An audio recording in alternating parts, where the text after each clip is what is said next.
विकसित भारत निर्माण के लिए किसान की अहम भूमिका। डॉक्टर विजय पहाड़िया। झांसी में एग्रीकल्चर एक्सप्रेस के संरक्षक एवं संस्थापक डॉक्टर विजय पहाड़िया ने पत्रकार वार्ता के दौरान बताया कि आधुनिक भारत के निर्माण की रीढ़ बन चुकी कृषि से देश की कुल आबादी की लगभग 75% से अधिक आबादी प्रत्यक्ष या फिर अप्रत्यक्ष रूप से कृषि पर आधारित है। भारत के विदेशी व्यापार में भी कृषि वस्तुएं ही प्रमुख हैं। अपार प्राकृतिक संसाधन और असीमित श्रम साधन होते हुए भी भारतीय कृषक आत्महत्या के लिए मजबूर क्यों हैं? कृषि का औद्योगिकरण होने एवं सैकड़ों सरकारी योजनाएं के होने के बाद भी किसानों को आर्थिक संकट से जूझना ही पड़ता है। कृषि विद्यार्थी तकनीकी शिक्षा प्राप्त करके भी देश के हालात में परिवर्तन नहीं कर पा रहे हैं। विदेशी कंपनियों के एक अधिकारी से कीटनाशकों, खाद एवं बीज के मूल्य आसमान छू रहे हैं। क्या वजह है कि देश के बजट का बड़ा हिस्सा कृषि हित में होने के बाद भी एवं तकनीकी क्रांति के बावजूद फल, सब्जियां, अनाज, दूध दिन प्रतिदिन बहुत महंगे होते जा रहे हैं? एग्रीकल्चर एक्सप्रेस एक माध्यम है किसानों, कृषि छात्रों, कृषि अधिकारी, शासकीय तंत्र और कृषि वैज्ञानिकों के बीच, जो कृषि हित एवं राष्ट्र हित के लिए समर्पित है। एग्रीकल्चर एक्सप्रेस लाभकारी सरकारी योजनाओं के प्रचार प्रसार में महत्वपूर्ण भूमिका निभाने का काम करेगा। Climate change, global warming, ozone परत, biodiversity, water conservation, soil testing, जल, जंगल, जमीन आदि मुद्दों पर प्रमुखता से लोगों को जागरूक किया गया। लैंड साइक्लिंग, बाढ़, सूखा जैसी प्राकृतिक आपदा पर संगोष्ठी आयोजित होगी और आपदाओं के निराकरण के लिए योजनाबद्ध तरीके से काम करेंगे। किसानों की आत्महत्या को रोकने के लिए हर संभव प्रयास करेंगे। कृषि के विकास के बिना विकसित हिंदुस्तान का निर्माण मात्र एक सपना ही होगा। किसानों से सिर्फ वोट बैंक की राजनीति करने वाले दिग्गज नेताओं को मंच से उतरने के बाद सिर्फ अपनी कुर्सी ही दिखाई देती है। कृषि एवं कृषक की उन्नति के लिए हमें स्वयं ही क्रांति लानी होगी। बदलते दौर के मोबाइल युग में एग्रीकल्चर एक्सप्रेस का डिजिटल चैनल बहुत ही जल्दी शुरू होने जा रहा है। एग्रीकल्चर एक्सप्रेस विकसित भारत निर्माण के लिए वचनबद्ध है। इस दौरान गौशाला के संरक्षक चिराग सुंदरलाल गुप्ता और बुंदेलखंड होटल एवं रेस्टोरेंट एसोसिएशन के अध्यक्ष संजय गुप्ता मुख्य वक्ता एवं आयोजक के रूप में उपस्थित रहे।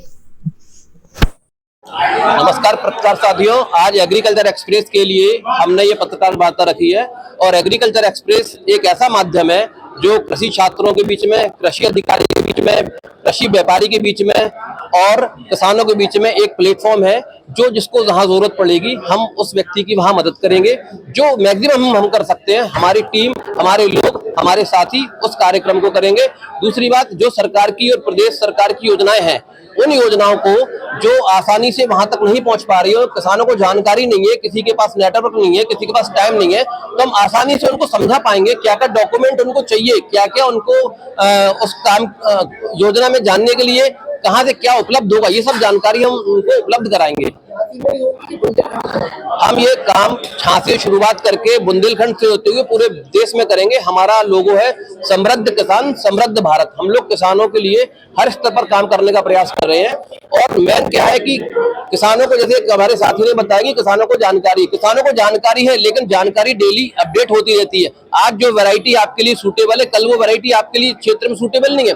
जो केमिकल आज आप यूज कर रहे हैं 10 ml, कल वो केमिकल आपको 20 ml यूज करना पड़ेगा। कई बार क्या होता है, जैसे पोटास की मात्रा होती है, फास्फोरस की मात्रा होती है, नाइट्रोजन की मात्रा होती है, और फास्फोरस का ऐसा होता है कि फास्फोरस आपने डाला तो वो 60 से 70% उसको यूज करती है फसल और 30% वो मिट्टी में पड़ा रहता है।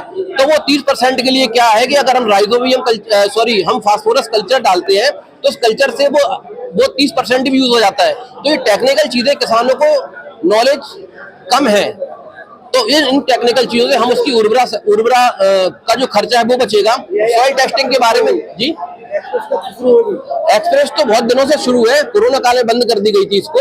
अब इसको दोबारा से व्यापक स्तर पर शुरू कर रहे हैं। पहले मैं इस काम को अकेला करता था, अब मेरे साथ में कई साथी जुड़ गए हैं, पत्रकार साथी जुड़ गए हैं। उस समय इतना डिजिटलाइजेशन नहीं था, उस समय कंप्यूटर मोबाइल क्रांति नहीं थी। आज है तो हम इसको और ज्यादा जोर शोर से इसको शुरुआत करने जा रहे हैं। नहीं,